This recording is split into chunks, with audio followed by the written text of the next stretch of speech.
মানুষ হওয়ায় আমরা এসেছি চ্যালেঞ্জ অতিক্রম করার অসাধারণ ক্ষমতা নিয়ে।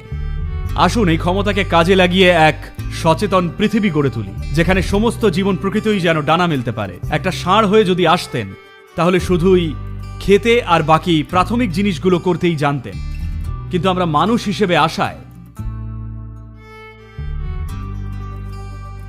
মানুষ হওয়ার যে শক্তি তা শুধু আত্মরক্ষা করার জন্য নয়, এই গ্রহে আমরা কিভাবে বাঁচি স্বয়ং সেটাও আমাদেরই হাতে। দুর্ভাগ্যবশত সেই বিষয়ে আমরা খুব একটা সচেতনতা দেখাইনি।